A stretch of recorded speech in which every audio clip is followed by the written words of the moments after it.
Hello, my name is Shirley Self, and I'm here to talk astrology. Tonight I wanted to continue with the moon phases and the journey of the soul according to William Butler Yeats. And tonight I have come to moon phase 8. This is the first phase of the water quarter, and as such it's a phase of crisis. It's a phase of struggle. It's a phase of temptation. The sun and the moon are in balance at this phase. And as Yeats said, the ego has no master. This is a phase of war. As these were phases of peace, as they just settle into their static perfection, this is a phase of war. Because this phase is the result of all the work done here and the perfection of the number 7 sits on phase 8, and they have achieved. Moon phase 8s have come to the top of the ladder, the top of the family, JFK, the top of their profession, Kevorkian. And it is time for them and so they sit there at war, I should do what mom and dad want me to do. Or the family, whatever. I should do what I need to do. I should pay attention to practical necessity. They put me up here for a good reason. I have achieved the top, and I must be the boss up here. So what happens here is a war for independence.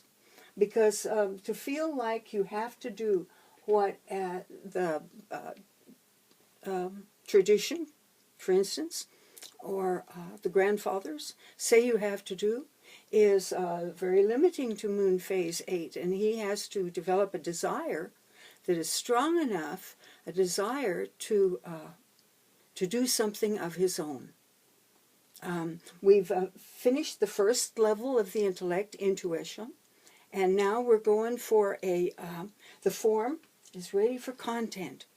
We're going to develop an imaginative intellect. And so the moon phase 8 has got to get tired of the war and decide to go his own way. The moon is what will eventually cause enough desire to build up so that the will here has the guts, develops the courage to say, no, I have my own ideas about the thing. The mythology is very informative here. At moon phase 7, the will, our knight has become a knight, is very valuable to the king. White Lily, or Cinderella, whoever you want to call her, has become of incredible value to the king, and he's thinking about marrying her. So what happens at moon phase 8, mythologically, is that Will, our seasoned knight, has got to steal the bride of the king and flee the runaway slave. Flee, in order to own his own creative potential and to truly just develop that creative potential without it being perverted by what is expected, virtually demanded by, well, the witch or whoever your boss is. So this whole perfection, the old perfection, and we've come to a point where the I Ching calls after completion. After completion, everything starts to fall apart. And but clinging to the practical, not having the courage to, as Yeats say, grasp at a straw, grasp at a straw. Any current will carry a straw, and if these people just grasp at the straw, it will take them where they need to go. But that courage is got up here from the mask and from the creative genius who've come together here and are at the highest phase, the phase of power, the phase of courage, the phase of versatility. But he has a strong fear of failure, um, a fear of the unknown. He's at the top of the, why should he, go off and do things he doesn't know how to do and look like a fool when he's virtually the hero of the family, the sustainer of the family, the top of the ladder here. So what'll happen if he gives in to this his sense of futility is he'll start philandering and dissipating his energies, and he can change for the worse, and the best he can do is retreat into some rigid belief system, like become born again or whatever, something to cling to. Not having faith in yourself, you need faith in something. So this moon phase will it breeds a lot of dissolutes, failures, obvious failures. The Elliot Roosevelt comes to mind. Bramwell Bronte, the brother of the Bronte sisters, the very successful Bronte sisters, who could not leap off into his own creative endeavors, follow his own passion, didn't have the courage to, couldn't develop the courage to follow his own passion, and died a drunk. Despair, Yeats says his despair is necessary. He, of all men, is most tempted. Despair is necessary because despair will activate the mask. Out of desperation, Moon Phase 8 will launch off into an activity. He will take hold of his personal power, embrace his diversity, embrace versatility, overcome self-doubt, and develop some faith in himself, and will overcome the limits of necessity here.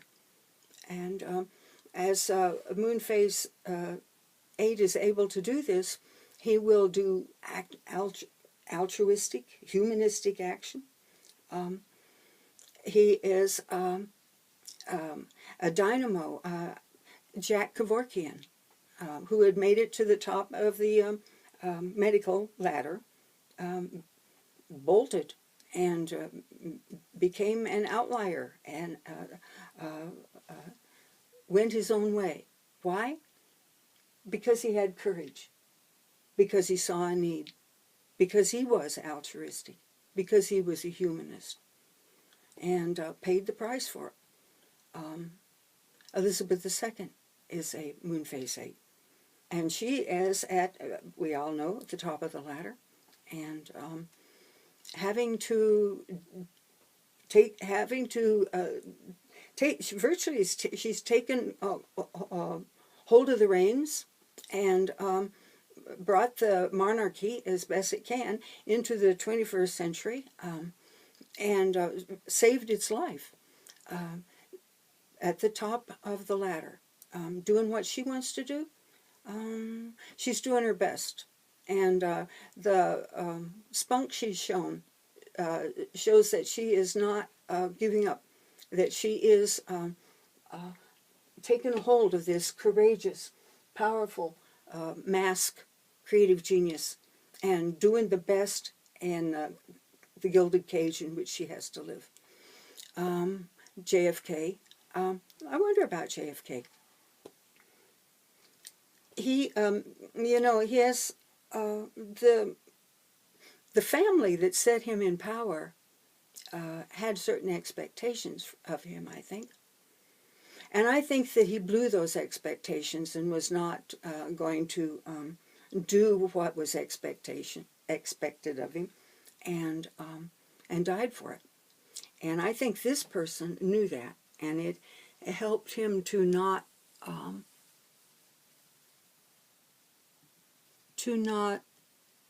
go his own way, to not follow his North Node virtually. This is George W. Bush, his data, He was born the 6th of July, 1946 at 7:26 a.m. in New Haven, Connecticut.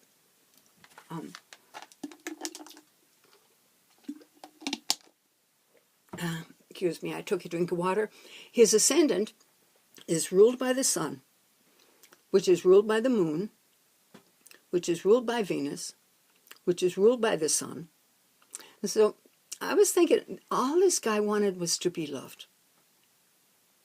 A long time ago, when he first was elected, I looked at his horoscope, and I looked at his Sabian symbols, and he had these amazing Sabian symbols.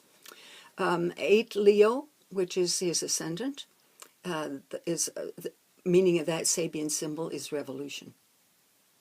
And notice that his North Node is up there in the 11th house of independent thinker, up there conjunct Uranus. 14 of Cancer is his sun, and that is fearlessness. And he exhibited none of that. 27 degree of Cancer is rising to the occasion. That's his Saturn. And I looked at this. Oh, and a 19 Libra, where his Jupiter is a protest against the perpetuation of unearned privileges. So I looked at this and I waited for him to live up to his horoscope. And he never did.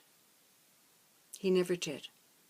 But so thinking about where he was in this life, he's a moon phase 8, and they're at the top of the family. And he enjoyed being at the top of the family. Notice that Pluto, Mercury, Ascendant, and the Venus in Leo in the first house.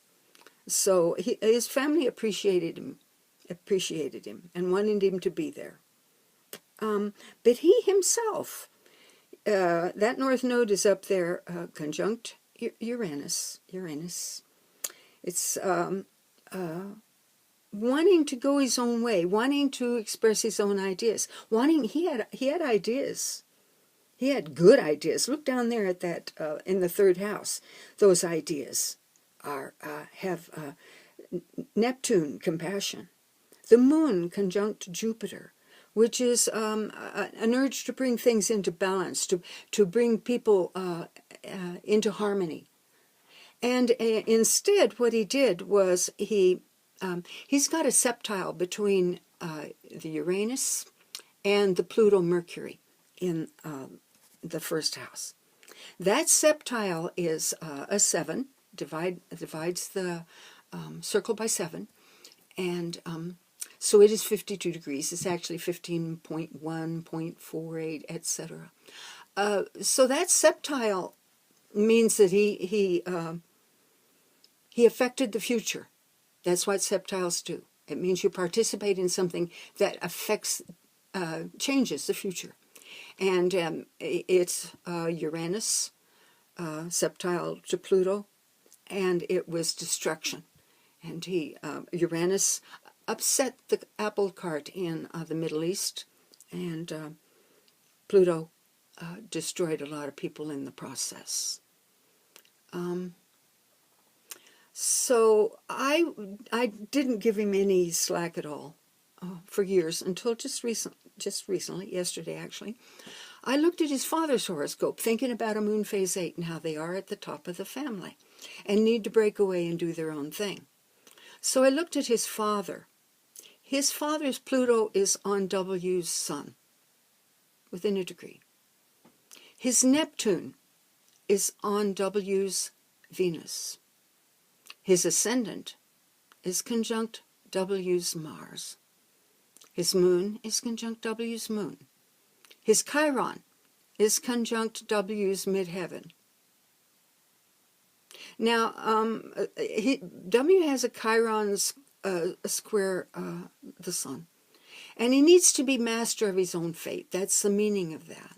But how?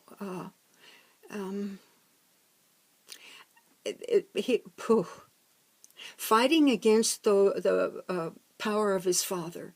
And his father was a very powerful person. Moon phase 10 have a control of their emotional body and controlling their emotions controls the whole, everybody around them. The people who are in control, and his father controlled the CIA, and unfortunately was not in enough control to win a second term, which W then had to do for his father. Anyway, that's W.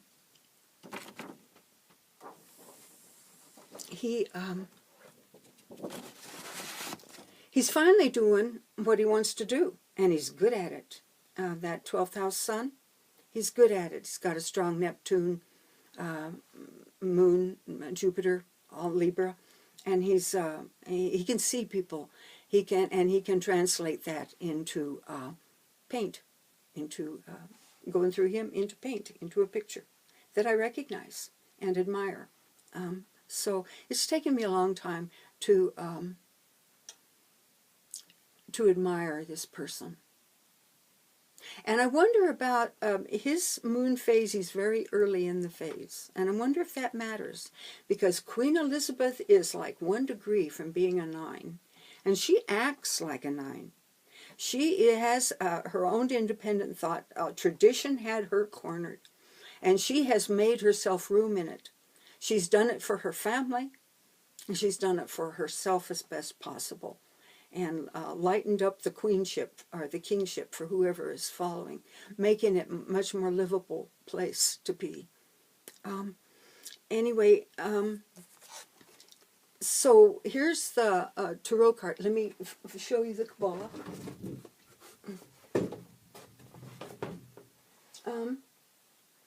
And where are we? 8. Here we are. The connection between the sun and his minion Mars. And we have seen Moon Phase 7 saw the finishing, the perfection of Mars. And so Moon Phase 8 owns it and needs to have the courage to use it so that he can escape from his prison of perfection, which actually usually starts to deteriorate before he has the guts to move on. Have a lot of people who are drunks at Moon Phase 8 and just lack the courage to take hold of their own need, their own passion, and follow it. Okay, so here's the card for Moon Phase 8 and for 22. It's Justice. Now this is a card of adjustment. It is Libra. It's an equilibrating force. It's ruled by a new desire. It's also called the ox goad. The ox goad. Who's the ox? The fool. The idea of you. And this is to kick the idea of you on down the road. Move. Get it going. And Moon Phase 8 needs goaded to move because they're full of fear. They don't have the courage. They have to develop the courage. As Yeats says, if they grab a hold of a straw, it will float them. It will take them to luck, to where they need to be, to success. Okay. It's also a card of work. 8 instinctively feels the work that he's meant to do. He knows his destiny. He knows his destiny is Moon Phase 15. Okay, I wanted to show you. Notice that Justice is a woman. I know, it looks ambivalent, and it should be ambivalent. It should be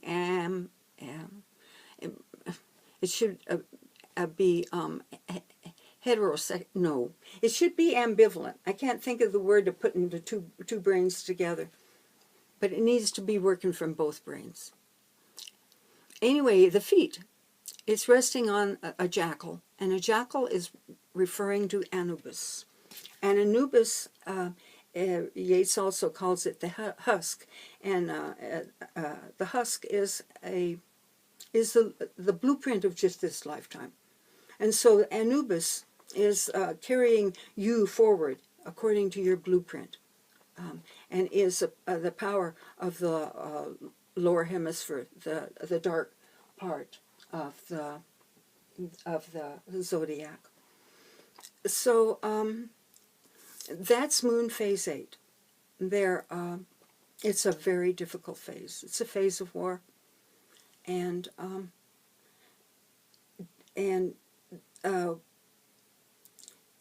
hard to do, hard to work, hard to, because the body of fate, they, I keep turning and it's not there. The body, they are their body of fate. The creative genius and the mask are over there on the descendant. Let's look at W again. Look what he's supposed to do. He's got Aquarius over there on the descendant. What rules Aquarius? Oh, that would be Uranus up there with the North Node. To have his own ideas, to have his own goals, to know who he wants to become and to go there. So that's moon phase 8. Tomorrow I will talk about moon phase 9. There's some really cool people in moon phase 9.